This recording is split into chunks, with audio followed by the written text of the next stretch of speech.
제5장 메시아 재강림 준비시대. 재강림 준비시대 400년. 메시아 재강림 준비시대는 서기 1517년 종교개혁이 일어난 때부터 1918년 제1차 세계대전이 끝날 때까지의 400년간을 말합니다. 복귀습리로 보아서 이 기간은 종교개혁기, 종교 및 사상의 투쟁기, 정치와 경제 및 사상의 성숙기 등 3기간으로 구분이 됩니다. 제1절 종교개혁기. 서기 1517년 루터가 종교개혁의 기치를 던 때부터 1648년 베스트팔린 조약으로 신구종파의 싸움이 끝날 때까지의 130년 기간을 말합니다. 중세사회. 하나님이 중세사회를 통하여 이루려 하셨던 섭리의 목적을 이룰 수 없게 되었을 때 이것을 새로운 방향으로 전환시켜서 재림하시는 메시아를 위한 기대를 조성하려고 하셨습니다. 이때 그 중추적인 사명을 한 것이 바로 문해부흥과 종교개혁이었습니다. 문해부흥과 종교개혁이 중세 봉건사회의 소산이라면 이 사회가 중세 인간들의 본성에 어떤 영향을 주어서 그것들을 해산하게 하였는가에 대해서 알아보도록 하겠습니다. 중세는 봉건 제도와 로만 가톨릭의 세속적인 타락으로부터 오는 사회 환경으로 말미암아 인간의 본성이 억압되어 그 자유로운 발전을 기할 수 없게 된 때였습니다. 엄격한 봉건 계급 제도는 자주적인 신앙 활동을 속박하였습니다. 원래 신앙은 개인과 하나님 사이에 맺어지는 종적인 관계로서 이루어지는 것인데 교황과 성녀들의 간섭과 형식적인 종교의식과 그 규범은 신앙의 자유를 구속하였습니다. 또 성녀의 성관매매와 인민에 대한 착취로서 그들의 생활은 사치와 향락으로 흘러갔습니다. 따라서 교황권은 일반 사회의 권력기관과 다름없이 비신앙적인 입장에 서게 되어 그들은 국민의 신앙생활을 지도할 수 없게 되었습니다. 중세 봉건시대의 사회 환경은 인간의 창조 본성을 복귀할 수 있는 길을 막고 있었습니다. 그러므로 이러한 환경 가운데 구속되어 있었던 중세인들은 본성적으로 그 환경을 타파하고 창조 본성을 복귀하려는 방향으로 움직이게 되었습니다. 창조 원리에 의하면 인간은 하나님의 이성 성상을 닮아 내적인 성상과 외적인 형상의 수수작용에 의하여 생존하도록 창조되었기 때문에 인간의 본성도 내외 양면의 욕망을 추구하게 됩니다. 그런데 하나님은 인간의 외적인 육신을 먼저 창조하시고 다음으로 내적인 영인체를 창조하셨기 때문에 재창조를 위한 복귀 섭리도 외적인 것에서 내적인 것으로 섭리하시는 것입니다. 교황들의 율락으로 말미암아 침범한 사탄을 분립하고 창조 본성을 복귀하려는 중세 인간들은 그 본성의 내외 양면의 추구에 의하여 중세적 지도 정신을 가인, 아벨 두 형의 사상에 대한 복고운동으로 분립하였습니다.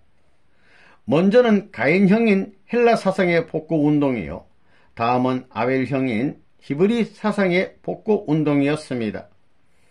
헬라 사상의 복고운동은 인본주의의 발현인 문해부흥을 일으켰고 히브리 사상의 복고운동은 신본주의의 부활을 위한 종교개혁을 일으켰습니다. 1. 문해부흥 르네상스. 중세인들의 본성의 외적인 추구에 의하여 헬라 사상의 복고운동이 제기되었고 이 운동으로 말미암아 문해부흥이 일어났습니다. 그 본성의 외적인 추구는 무엇이었으며 또 어떻게 추구하게 되었는가에 대해서 알아보겠습니다. 인간은 자신의 책임 분담을 자유의지에 의하여 완성함으로써만 완성되도록 지어졌기 때문에 본성적으로 자유를 추구하게 됩니다. 또 인간은 개성을 완성함으로써 인격에 절대적인 자주성을 갖도록 창조되었기 때문에 본성적으로 인격의 자주성을 추구하게 됩니다. 그리고 인간은 이지와 이성으로서 하나님의 뜻을 알고 생활하도록 창조되었기 때문에 본성적으로 이지와 이성을 추구하게 됩니다. 인간은 또 자연계를 주관하도록 창조되었으므로 본성적으로 자연과 현실과 과학을 추구하게 됩니다. 그런데 헬라의 고대 정신이 중세인들의 이러한 본성적인 욕망에 부합되었으므로 헬라 사상의 복고 운동은 불길같이 일어나 드디어 인본주의가 대두하게 되었습니다. 이 르네상스는 14세기경부터 헬라 사상에 관한 고전 연구의 본산인 이태리에서 태동되었습니다. 인본주의, 즉 인문주의로 말미암아 봉건사회 전반에 대한 외적인 혁신운동으로 전개된 현상을 르네상스, 즉 문해부흥이라고 부릅니다. 인본주의, 인문주의, 이 인본주의 운동은 처음에는 그리스의 고대 정신을 모방케 하려는 운동으로 시작되었으나 더 나아가 고전 문화를 재생하여 중세적인 사회 생활에 대한 개혁 운동으로 옮겨지게 되었습니다. 또 이것은 정치, 경제, 종교 등 사회 전반에 걸친 혁신 운동으로 확대되어 사실상 근대 사회를 형성하는 외적인 원동력이 되었던 것입니다.